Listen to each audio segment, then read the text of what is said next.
and welcome to Your Yoga Journey with Judy. I'm Judy. Thank you for tuning in. Today's video is going to be all about the hip. We are going to learn some basic hip anatomy. There's a lot going on in the hip, so I'm not going to go into deep detail, but we will talk about the muscles of the hip, the ligaments, the bony structures of the hip. Then we will get into some yoga poses that can help strengthen and lengthen those hip muscles. I hope you enjoy. Let's get started. Starting with the bony structures of the hip, what I have here is the right half of your pelvis. The bone here is your femur that is coming into the pelvis, and it creates that ball and socket joint. What you can't see on my model here that I will put up a picture on the screen is the head of the femur that comes into the pelvis to create that ball and socket joint. What you can see on this model are the ligaments that surround that ball, they're the head of the femur, to stabilize the hip joint.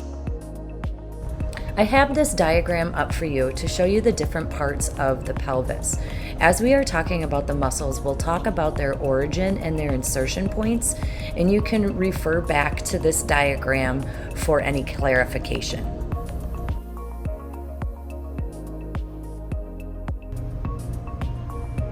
Moving on to the hip flexor muscles.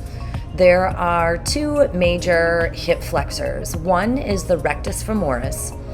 The other is called the iliopsoas, that is made up of the iliacus and the psoas major muscle. This is the diagram of the rectus femoris. You can see that the origin of the muscle is in the pelvis and the insertion is below the knee. This next diagram shows the psoas major and the iliacus. The psoas major has an origin on the lumbar spine with an insertion on the femur. The iliacus has an origin on the iliac spine and an insertion on the femur. Next, we have the hip extension muscles. There's four major muscles that do this, and they are the gluteus maximus, the gluteus medius, tensor fascia lata, and the hamstrings. This is a diagram of the gluteus maximus. The origin is in the posterior ilium, the sacrum, and the coccyx, and the insertion is in the IT band and the gluteal tuberosity of the femur. Next, we have the gluteus medius. The gluteus medius origin is in the ilium, and its insertion is the greater trochanter of the femur. The last, we have the tensor fascia lata. Its origin is in the anterior superior iliac spine, and its insertion is in the IT band. Next, we have the hamstrings. As you can see from the diagram, there are three separate muscles of the hamstrings. The origin is the ischial tuberosity in the pelvis, and the insertion of each of the muscles go below the knee, and each muscle has its own insertion point. Now we have hip adductor muscles. As you can see from the diagram, there are multiple adductor muscles that have an origin in the pelvis and insertions along the femur. Lastly, we have hip abductors. Again, you can see on the diagram that there are multiple muscles that perform abduction of the hip joint. Many different origins and many different insertion points. Now we're going to do some yoga poses to help strengthen our hips. We're going to start with chair pose. Chair pose is going to strengthen those hip flexors. So starting in our chair pose, starting in Tadasana, we're gonna sweep arms up, hips down and back, and going just as far as you can, comfortable in holding. And you may feel in the front of these hips, you may feel those muscles working, strengthening your hip flexors. And we'll stand up, reaching up, and exhale, hands down by the side. The next yoga pose we're going to do is Padangusthasana, or high knee march. This is a modification of the Padangusthasana. So high knee march, I'll do it a couple ways here. And wherever you'd like those hands, I often like my hands at heart center. And we're gonna lift the knee and hold that knee. Again, you're working on those hip flexors, those muscles in that joint. And we'll exhale slowly to the floor and arms down by the side. I'll do that facing the camera. So as we start, I prefer my hands at heart center. And we'll lift that knee up, being able to hold that knee in that high knee march, or the modification of Padangusthasana. And lower to the floor, arms down by the side. The next one we're gonna go through is bird dog, or Parsvabalasana. Starting on the mat, on our hands and knees, we will take left leg, extend left leg, toes to the floor, reach right arm, pinky to the floor, and head stays in neutral, so we're looking at the floor. Back leg is activated, knee is pulled up, activate that leg. Arm reaching, we're reaching forward, fingers are wide.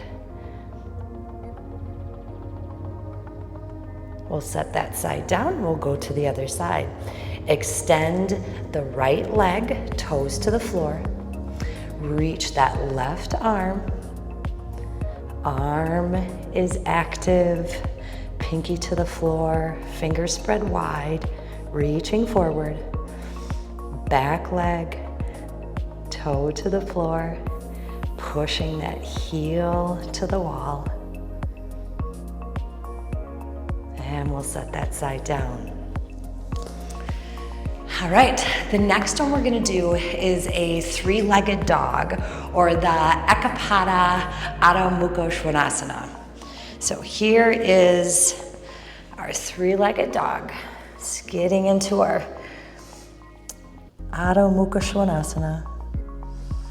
Lifting right leg. We're gonna keep those hips square to the front of the mat. We're squeezing that glute. The leg is activated. And we'll lower that leg. We'll go to the other side. Lifting that left leg. Left hips. Your hips are square to the front of the mat. Leg is activated. Glutes are active. Hamstrings are active. And lower that foot to the floor. Coming back down onto our hands and knees. The last three that we're gonna do are standing poses. We have triangle pose, or Trikonasana. So let's get into our warrior two feet to start. We'll do our warrior two. Our feet are intersecting. We're pressing in that back edge, pinky side of our back foot. Trikonasana. We'll straighten the front leg. Shift the hips back, reaching forward, and then tilting, reaching that shin, maybe the ankle, And as you see, these muscles, those hip muscles really need to work. They need to be active to keep that balance.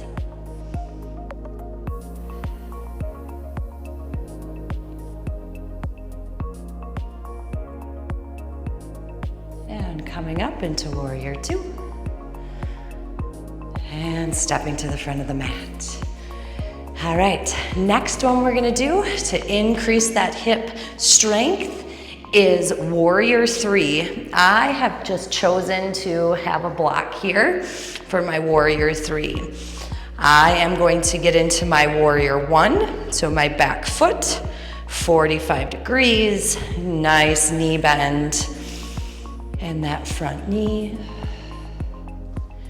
And stepping onto that front foot, putting our weight onto the front foot, lifting the back leg, hips staying even. Reaching forward. And lowering that foot back into warrior one. And stepping to the top of the mat. We just went through several poses that you can do to help strengthen your hips.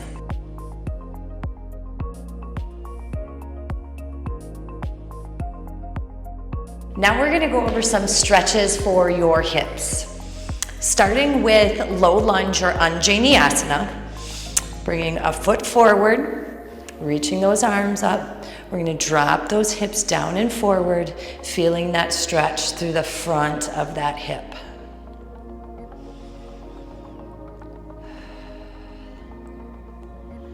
Back up, we'll switch feet. Bring that other foot forward. Reach those arms up and hips come down and forward.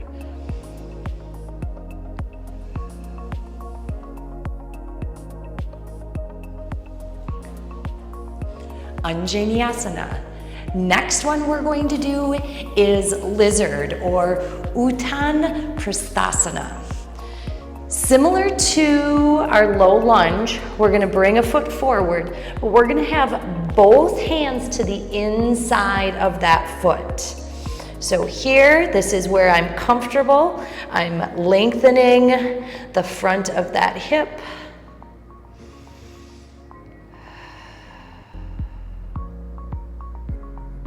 Baddha Konasana or bound angle pose. Bringing those feet in, soles together, letting the knees drop. You can choose to sit up nice and tall and just work on opening up those adductors. Or if you want to add a little stretch for your back, you could take a rounding and leaning forward. Baddha Konasana, a stretch for the inner legs or your adductors. Our last pose is going to be child's pose or balasana.